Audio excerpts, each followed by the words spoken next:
Good morning, or depending on when you're watching this, good afternoon, good evening, or good night. My name's Ross, and as always told out of Voice of Radio. So today, we need to take a little bit of a look at a deck that's done fairly well in Japan that is all Lycanroc all of the time. Okay, that's a slight exaggeration. It's not like all Lycanroc, but it's a very, very heavy Lycanroc deck, and it's one that you can be having a play around with now that Unbroken Bonds is coming out. Now, clearly you shouldn't be surprised to know that it involves Lycanroc. By which I mean the Lycanroc to which we're all accustomed. It's a good Lycanroc. It's seen a huge amount of play since it came out. It's got an ability which brings a Pokemon into the active from the bench, and it's got an attack which gets a one-hit KO on a Zoroark. Doesn't quite get a one-hit KO on a Pikachu and Zekrom. Oh no, wait, sorry, because they're all playing Diancie Prism Star and they're all playing Choice Band, so I suppose technically it doesn't get a one-hit KO on Pikachu and Zekrom, but in reality it clearly gets a one-hit KO on a Pikachu and Zekrom. Unbroken Bonds are also getting Martial Arts Dojo, and even if you're not behind on prizes, you do an extra 10 damage, which means Claw Slash does 120, Double with Weakness is 240, boom! There's your one-hit KO. We also have a really nice GX attack that does 50 damage for each of your opponent's bench Pokemon, which either means you're going to be getting a fairly straightforward one-hit KO, or it means that your opponent is going to be having to try and not bench Pokemon that they rather would be benching.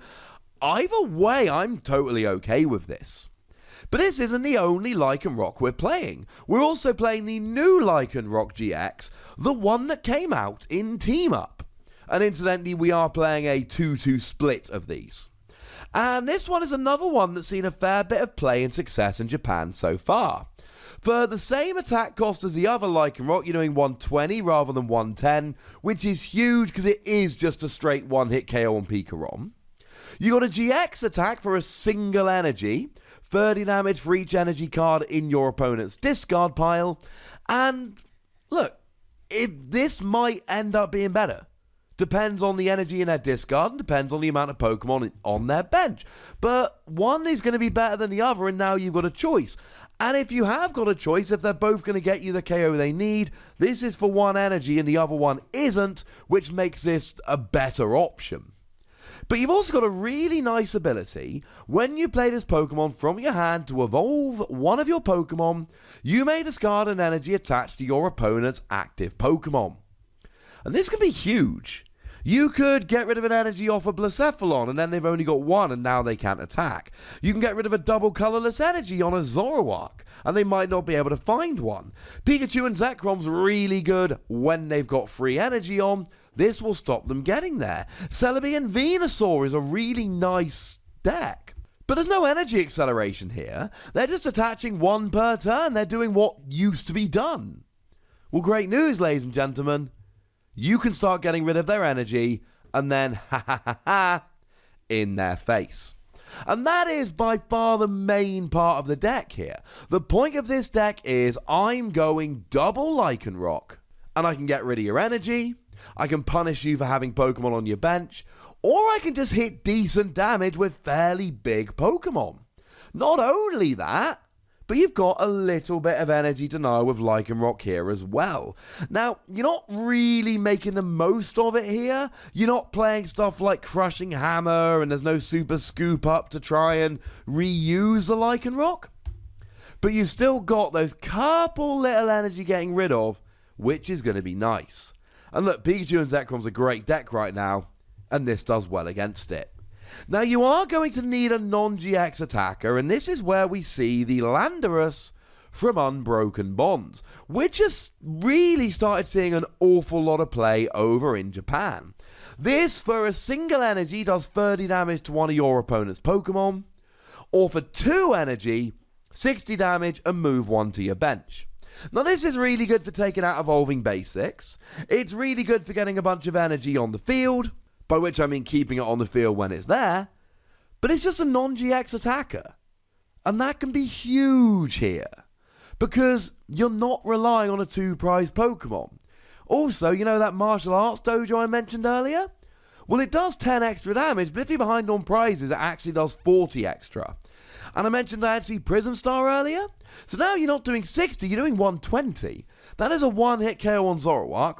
That is a one-hit KO on Pikachu and Zekrom for a single prize Pokemon basic 2 energy. And even if you're not hitting for weakness, it's still 120 damage. And the crucial thing here, you're not using Choice Band and crossing your fingers that you're against an EX or a GX. No. This is 120 to any Pokemon you like. Plus, it's a basic Pokemon that can start doing damage for a single energy, which is not what we can say about either of the Lycanrocs. Now, in terms of other Pokemon, I've mentioned Diancie once or twice. We also see Hooper here. We're actually playing a Hooper. Because there are some decks which just really rely on EX and GX Pokemon. This will take them down. And then a couple Tapu Lele to go and head and search your supporters. Now, in terms of energy, it's mostly fighting here, but we do play 4 double colourless energy, because both the Lycanroc can really use them. And you know that Hooper I mentioned? Well, it turns out that the fighting unit energy is also the darkness unit energy. So we're actually playing 3 of those, so that if we want to go attacking with Hooper, we can. Hooper attacks for a darkness double colourless. We're already playing double colourless. We got a unit energy which will be fighting or darkness. Kinda makes sense. Now, in terms of the trainer line here, we've obviously got a combination of Lily and Cynthia in terms of draw supporters here. That's, I'm going to be honest with you, ladies and gentlemen, that's fairly standard. We've got a couple of Guzma because it switches and brings an opponent's Pokemon from the bench to the active to try and KO it. We've actually got a couple of Professor Kukui here. We're already playing Martial Arts Dojo and Diancie to get KOs here. But against something like a non-GX Buzzwole, you're hitting 120, you need to be hitting 140. Well, in comes this. Okay, you only need to be hitting 130, but that's not on the table. This will put you up to 140, that'll be enough. 1 copy of Erica's Hospitality. It's a nice draw card. 1 copy of Ace Roller. Firstly, it heals, but secondly, both the Lycanrocs have abilities whereby you evolve and get to do something cool. So having an Ace Roller where you can pick one of them up and reuse it, pretty gosh darn good. We've got 1 copy here of Team Rocket's Harassment. Now, this is not actually a card which has been released outside of Japan, but it's a judge to 5. Both players shuffle the hand into their deck, draw 5 cards. It's a way of being able to disrupt your opponent's hand and make sure they have to take a new hand, because Unknown Hand does see a bit of play here and there, along with other decks, while also giving yourself a better hand than you would have after a judge. He's playing a few Japanese decks. Now, in terms of Pokemon search here, we got 4 Ultra Ball, which will get any of your Pokemon. We got 3 Nest Ball, it gets your basics, and you need your Rockruff, etc. out nice and early. And we see 2 copies of Pokemon Communication, lets you swap a Pokemon in your hand for a Pokemon in your deck, and that can be extremely useful. Obviously, we got a copy of Rescue Stretcher to recover them, that's fairly standard, and we got 3 copies of Switch here, because you've got a whole bunch of different Pokemon. You've got 3 different viable attackers. So you need to have some switches here so you can switch between them. We got 1 copy of Energy Lotto. Well, not only are we playing Special Energy, we're playing 2 different types of Special Energy. That's pretty good. I said we weren't playing Choice Band earlier. That was a lie. We're actually playing 2 of them. This is how we get up to really good damage.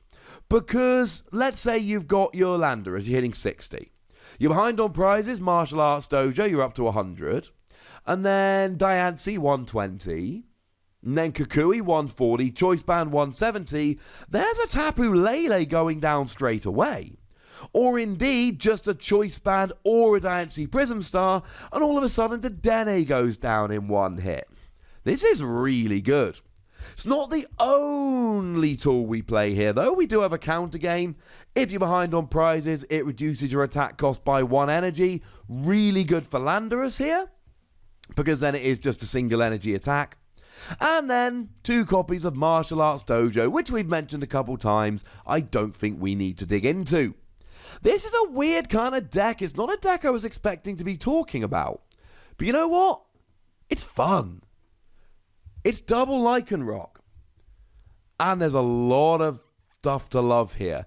Is it really good enough against stuff like Reshiram and Charizard? I'm not 100% convinced. Clearly, when Pika Rom and Zoroark's running around, this deck is phenomenal, but it does strike me like it might be a bit too much of a counter deck and not good enough against random stuff. But I would very much like to know what you think about it. So please do let me know in the comment section. Go nuts. But please do remember the rule, ladies and gentlemen. Be nice, would ya?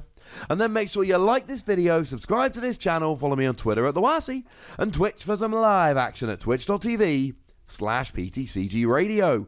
If you want to support the channel, get some bonus podcasts and all that, head on over to patreon.com/PTCGRadio, where you can do exactly that. And please do make sure you're checking out youtube.com/WassyPlays, where we talk about games that don't have Pokemon in. But by far the most important thing, as always, look after yourselves till next time. Thank you very much for watching. My name's Ross, and you've been watching PTCG Radio.